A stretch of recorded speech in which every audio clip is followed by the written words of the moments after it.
Daniel? Tudo bem? Tudo bem, chegamos na sexta-feira, graças a Deus. Lição maravilhosa essa, né? Com o fechamento ali de tudo que a gente recapitulou durante Sim, eu tô essa vendo semana. e eu vi que o desfecho dessa semana vai ser maravilhoso. Bem importante para os nossos dias atuais. Mas hoje a gente está com um convidado. Um convidado, cara, na minha Ilustre opinião, esse é o cara. Esse é o cara. Um dos líderes, um líder dos desbravadores daqui da nossa igreja. O cara é professor dos adolescentes. Também, multitarefa esse cara. Ministério pessoal. Canta, várias coisas. Dá um oi pra gente aí, se apresenta. E aí, galera, tudo bom? Prazer muito grande estar com vocês. Tenho acompanhado, acompanhei a semana inteira aí. Foi muito legal estar com vocês. E é bom estar aqui com vocês para fazermos o fechamento dessa lição. E seu nome? Prazer é todo meu, uma honra é minha. E qual que é o seu nome? Meu nome é Júnior. Pra quem não conhece. Famoso tio Juninho. Pra quem não conhece, que é difícil. Famoso tio Juninho. Pode ser Diogo, né, também, né? Tio Juninho. E estamos aqui com a Rose também. Bom dia, Estamos Rose. aqui, gente. Bom dia. Mais uma vez, sempre juntos. A imagem da besta. Em um momento ali... Lição muito complexa essa, né? Muito Muito complexa. complexa. Eu até posso... Na lição de quarta-feira, a gente perguntou um pouquinho para as pessoas sobre o que elas pensavam que é quando falava besta na cabeça delas. Muitas vezes, até eu mesmo penso naquele monstro, uma coisa assim bem grande. Mas eu queria perguntar para vocês, besta, o que vem assim, imagem da besta na cabeça de vocês, assim? Você sabe que tem uma questão que é bem relevante, né? Existe aí um descaso ligado à imagem da besta. Quando uma pessoa faz uma graça, uma gracinha, né? A gente fala, nossa, meu, como você é besta. Então, muitas vezes nós associamos a figura da besta a alguém engraçado. A alguém que faz O algo bobo, né? engraçado. Tolo, né? Bobão.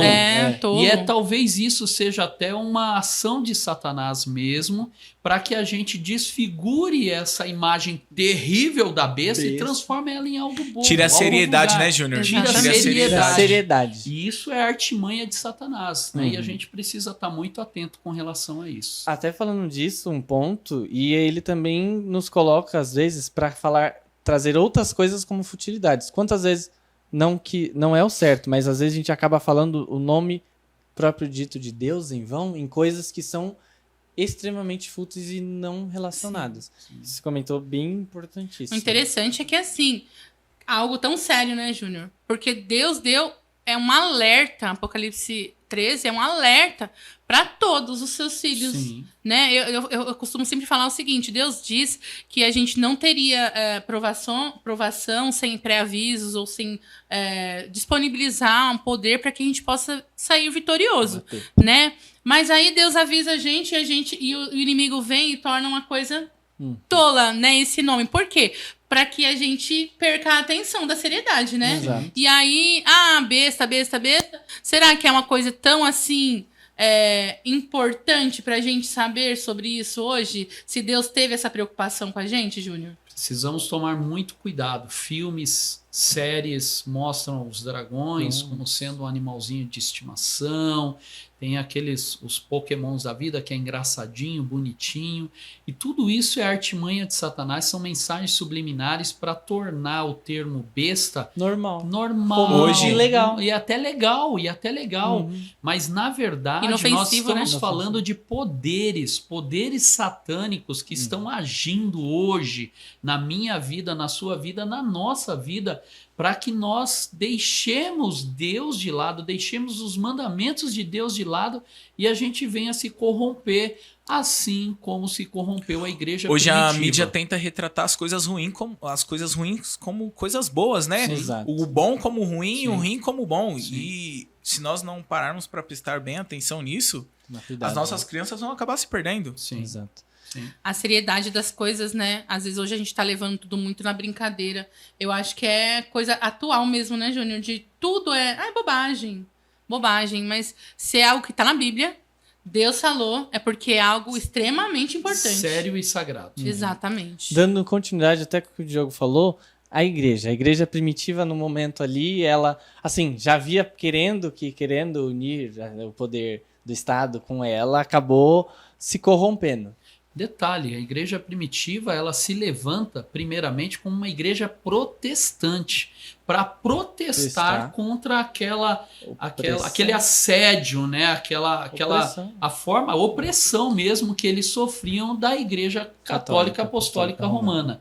Mas a gente vê que com o passar do tempo ela começa a adotar, e aí adotar os mesmos preceitos, os mesmos costumes, as mesmas regras.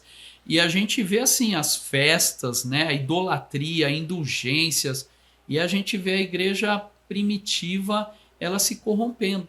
E aí vem aquilo que a Bíblia mesmo diz, né, que é a segunda besta, fazendo reverência à primeira besta para que a adoração seja dada a ela. Ô, Júnior, eu fico preocupada porque, assim, em nome do social, a gente faz alianças, em nome de uma falsa paz. Da paz, ou né? temporária, né? Da paz. Exatamente. De algo bom. Então, para que a gente viva passivamente. Medo do posicionamento, né? Exatamente. E aí a gente acaba perdendo o hábito de testemunhar, de se posicionar, e vai perdendo, né? Eu acho que isso vai indo automaticamente. A gente dá um pezinho assim que a gente põe para fora, e o resto vai tudo automaticamente, né? Indo pelo ralo, literalmente. Sim. A gente vê assim, né, a igreja protestante ela foi criada com uma diversidade muito grande de crenças da igreja católica, mas a igreja ela foi fracionando e as diversidades foram aumentando cada vez mais, e hoje ela chega num momento em que eles estão unindo pontos comuns, unindo doutrinas comuns. Isso a gente está falando de uma forma mundial e igrejas, né, mundiais. As igrejas, de uma forma geral, elas estão unindo os pontos comuns, todas lideradas pela Igreja Católica Apostólica Romana, estão unindo pontos comuns para, entre aspas, criar ali um movimento ecumênico. Mas até onde isso é uma coisa interessante? Como que a gente tem que se posicionar perante isso? Como nós, Igreja Adventista do Sétimo Dia. Então, porque a lição ela diz aqui que para conseguir tal união deve-se necessariamente evitar qualquer discussões. tipo de discussões. Evitar discussões. Os pontos que não são incomuns a gente Exato. deixa de lado. O que é incomum, olha, deixa, não tem tanta importância, não faz sentido discutir. E aí entra, né? Nós, cristãos adventistas do sétimo dia, qual deve ser a nossa posição? E na minha visão, eu acho que a gente não tem que procurar, Rose. A gente não deve procurar discussão. Mas se alguém nos interpelar, nós temos que nos manter firmes. Porque as nossas doutrinas, elas são doutrinas bíblicas. E a palavra de Deus é absoluta, né? Totalmente Absoluta. engajadas na Bíblia, né? E a gente pode até, às vezes, usar a Bíblia deles, é um modo de dizer bem Sim. útil, mas a Bíblia deles para provar o nosso ponto. Sim, a veracidade. A veracidade dos fatos. Sim. O problema de você ser interpelado por alguém que está no erro e você ficar quieto, significa que você está deixando ele no erro. Uhum. Aceitando o que ele é. Jesus nos chamou para salvarmos. E Para salvar, a gente tem que pregar as 3 mensagens angélicas, que é um outro tema. E o perigo disso, né, Júnior, é essa questão de a pessoa, ela vem como eu posso dizer, ela procurou entender o seu lado e ela já tem a cabeça dela formada, ela crê que a opinião dela a opinião dela é a verdade. E você deixa ela continuar com aquela opinião, com aquela verdade dela. Sem isso passar. É muito perigoso, nem o Júnior falou. Isso é muito perigoso porque aquela pessoa ela vai continuar no erro, querendo ou não, por sua culpa. E querendo ou não, você acaba se tornando E ela pode se perder. pedra de tropeço. E pior ainda, além dela se tornar pedra de tropeço, porque você permitiu que ela continuasse com aquele pensamento, ela ainda pode convencer outras pessoas do que aquela verdade que não é verdade se torna em realidade na vida das outras uma mentira pessoas. contada muitas vezes acaba que se tornando uma verdade. Não Mas deveria eu ser, lembrei né? do que o Júnior falou aqui, eu lembrei de um ditado popular que diz que quem cala consente. Isso é verdade. Né? Então, às vezes, a gente se calando, a gente está aceitando a mentira, porque você não foi capaz de testemunhar da verdade. Ou você, de fato, não conhece o assunto, ou você não conhece a verdade, ou você conhece a verdade e não compartilha com outra pessoa. A verdade tem que libertar, né? Sim. Então, Exatamente. nós que somos jovens, quando formos interpelados sobre, por exemplo, penitência, sobre, por exemplo, vida após a mortalidade morte da alma, vida pós-morte, reencarnação. Signo. Nós temos signo. nada A a gente ver. tem que pegar a Bíblia e apresentar o conceito bíblico e não podemos ficar quieto, tá? Então, assim, Deus nos mandou mensagens valiosas e uma delas Apocalipse 13. É um alerta para todos nós. Agora, pensa um pouquinho. Por que Deus separou um tempo para dar a João uma mensagem tão poderosa como essa de advertência? Será que é simplesmente para a gente deixar quieto? Não, é E para aí, ir e pregar. Qual vai ser a nossa atitude, né? Temos que dar ouvidos, a gente tem que dar ouvidos às verdades e temos que sair e pregar. Porque se a gente não estudar, a gente vai ser levado por Induzido. falsas doutrinas. Porque hoje em falsos dia métodos. muitas pessoas, muitas religiões, eu vejo hoje em dia, eu acompanho algumas pessoas de outras religiões, porque eu acho muito importante nós entendermos da forma com que elas pensam. E eu vejo que a nossa religião, né, os adventistas, eles dão muita ênfase em Apocalipse. Nós estudamos bastante. E eu vejo que as outras religiões meio que deixam eles estudam sim, mas deixam um tanto quanto de lado. E eu vi um pastor ele falando que o livro de Apocalipse não é um livro pra gente. Um livro Não proibido. é um livro proibido, não foi feito pra nós estudarmos, porque não dá pra entender nada que tá escrito lá. E é exatamente por conceitos iguais a este que muitas pessoas estão sendo levadas para longe das verdades. Exatamente. Estão sendo conduzidas por falsas histórias e falsas doutrinas. Então, aquela velha história, pessoa morre, e agora ela está num lugar melhor, eu sinto a presença dela, ela está feliz, agora ela está na glória. Esse é só um exemplo de falsas histórias, falsas doutrinas que estão sendo pregadas exatamente por quê? Porque as pessoas não estão abrindo o livro do Apocalipse, não estão abrindo a Bíblia, não estão estudando como de fato deveriam estudar. Mas é o fato de acreditar no que se fala. Exato. A gente precisa ter cuidado, que nem tudo que se ouve, minha mãe falava, se escreve. Né? Então, assim, alguém falou que tem algo na Bíblia. Eu preciso ver. Eu não posso estar aqui só para acreditar em homens, né? Ou no pastor, ou... Não, a religião, a igreja em si, ela tem que ser liderada pelo cabeça que é Deus. Nossa cabeça é Jesus. E a palavra de Deus tem que ser suprema na nossa vida. Particularmente, eu penso igual o Júnior. Eu acho que nós, adventistas, nós não deveríamos ficar procurando conflitos.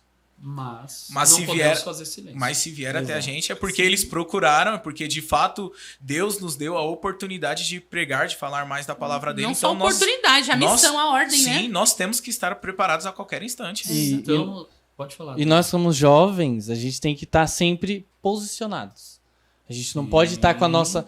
Principalmente nesses pontos. A gente não pode estar com... eu não sei dizer. A gente tem que ter certeza, senão a gente Alguém lá na minha igreja comentou comigo sobre isso, né? Então, não tem mais... Mas aí é uma... Que eu falei de vida com Jesus. Que tem que ser pessoal, não pode ser por tabela. Exato. Sim, não pode nós ser temos que chamar o pecado pelo nome.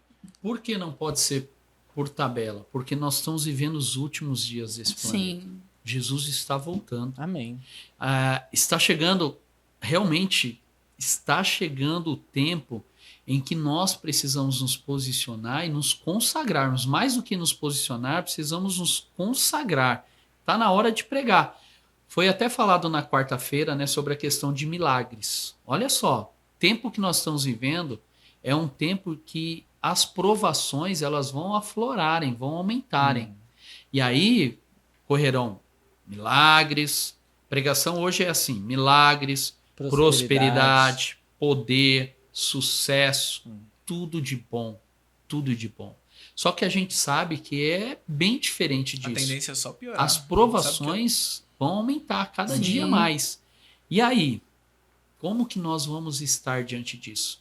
Qual é a importância hoje da gente realmente estar alicerçado sobre a rocha que é Cristo e alicerçado na fé na palavra de Deus? Para quando nós literalmente chegarmos nessa posição, a gente está firme, está posicionado, preparados para a batalha literalmente. Mesmo. Literalmente. Quando você deu esse exemplo, eu até lembrei. O que Jesus falou que a gente ia ter Aflições. As pregações de dia são: você vai ter carro, dinheiro, não vai ter mais doença. E eu falo o contrário. Eu falo o contrário. Falo para as pessoas, não, as pessoas que elas querem andar conosco, né? Querem entrar no nosso meio, eu falo, ó, a partir do momento que você decidiu, você entendeu, conheceu, agora você sabe toda a verdade, agora que você vai ver. Vai começar a cair as provações assim. Agora que as provações vão vir de verdade. Tem gente que pensa que a vida com Deus é só pasmaceira, brisa suave. Mas a Bíblia fala que o chamado de Deus é pra espada. O fardo não é leve, né? espada. O fardo não é leve, mas um fardo que todos possamos E carregar, é né? por isso que a gente tem que estar alicerçado nos princípios cristãos. Exato. O tempo muda, o tempo passa, o tempo voa, né? O tempo muda, o mundo muda, mas nós não mudamos. Nós temos que estar alicerçados A palavra de Deus é atemporal, nos eterna. princípios. É eterno. E isso tem uma coisa que a gente tem que cultivar. Isso tem que ser a nossa educação diária. A gente tem que estar realmente praticando isso diariamente, com coragem, confiança. Ô, Júnior, lá no Velho Testamento, né, quando havia conselho para os pais, eles falavam que a gente tinha que colocar na cabeça dos nossos filhos, ao acordar, ao deitar, ao caminhar, em todo o tempo a gente está inculcando isso, quer dizer, na educação diária dos nossos filhos, a palavra de Deus. Para que quando eles cresçam, eles tenham um fundamento, Sim, uma base Sim. fortificada Sim. para poder suportar aí as dificuldades que vão enfrentar na vida adulta. Fica até um alerta para os jovens aí, né? Texto aqui, ó, testemunhos para a igreja na lição aqui, ó. Aqueles que vacilam agora e são tentados a seguir na esteira dos apóstatas que abandonam a fé, dando ouvidos a espíritos enganadores e doutrinas de demônios, certamente serão encontrados do lado dos que anulam a lei de Deus, a Misericórdia. menos que se arrependam e firmem os seus pés na fé que uma vez foi entregue aos santos. Amém. Amém. Amém. Precisamos firmar os nossos pés na fé que uma vez foi entregue aos santos. Então Amém. mantenham-se firmes, vamos estudar a lição e estudar a palavra de Deus. Amém. E vamos orar para encerrar? Vamos orar. Pode orar Vamos pra gente, Diogo? Vamos Uma orar. oração? Vamos orar. Nosso bondoso e maravilhoso Deus, muito obrigado, ó Deus. Muito obrigado por esse ministério maravilhoso da Escola Sabatina. Amém. Muito obrigado, ó Pai, porque a cada trimestre o Senhor tem nos recheado a nossa mesa com um banquete de muita sabedoria Amém, vinda, ó Deus. Pai, do estudo da lição. Perdoe-nos e nos ajude para que possamos cada dia, ao amanhecer, abrirmos as nossas lições, cumprirmos com o nosso dever, que é a devoção matinal. Amém. Continue nos mantendo firmes na rocha, que é Cristo Jesus, Amém. para que muito em breve possamos estar em pé quando o Senhor apontar nas nuvens dos céus. Amém. Abençoe todos os jovens, abençoe toda a liderança jovem, Amém. abençoe os nossos lares, as nossas famílias, é o que te pedimos no doce e maravilhoso nome do Senhor Jesus. Amém. Amém. Amém. Amém. Encerrando essa semana maravilhosa. Lição muito boa, graças a Deus. Tivemos excelentes convidados aqui, né? Júnior, muito obrigado pela sua Eu que presença. agradeço. Muito boa mesmo. Nós esperamos que possa acontecer mais vezes. Estamos à disposição Com sempre. certeza. Mas lembrando, gente, amanhã, sábado, vamos chegar cedo na salinha, 9 horas. Pode chegar antes, tá bom? Isso é um recado pra mim também. Pra gente estar participando e Pontuais, recapitulando né? a lição, pontuais, com nossos amigos, nossos colegas e estar compartilhando mais a palavra de Deus do nosso... A lição vai ser geral, né, amanhã? A lição vai ser geral É amanhã. collab. Vai ser um collab, isso. jovem, adultos e... Todos vamos juntos aprendendo aprendendo e adorando essa nosso Deus. mensagem poderosa de alerta de Deus pra gente. Importantíssimo. Vem junto que vai ser top. Bem, juntos. Até amanhã, fiquem com Deus e boa semana a todos. Tchau, Um tchau. abraço. Tchau, tchau.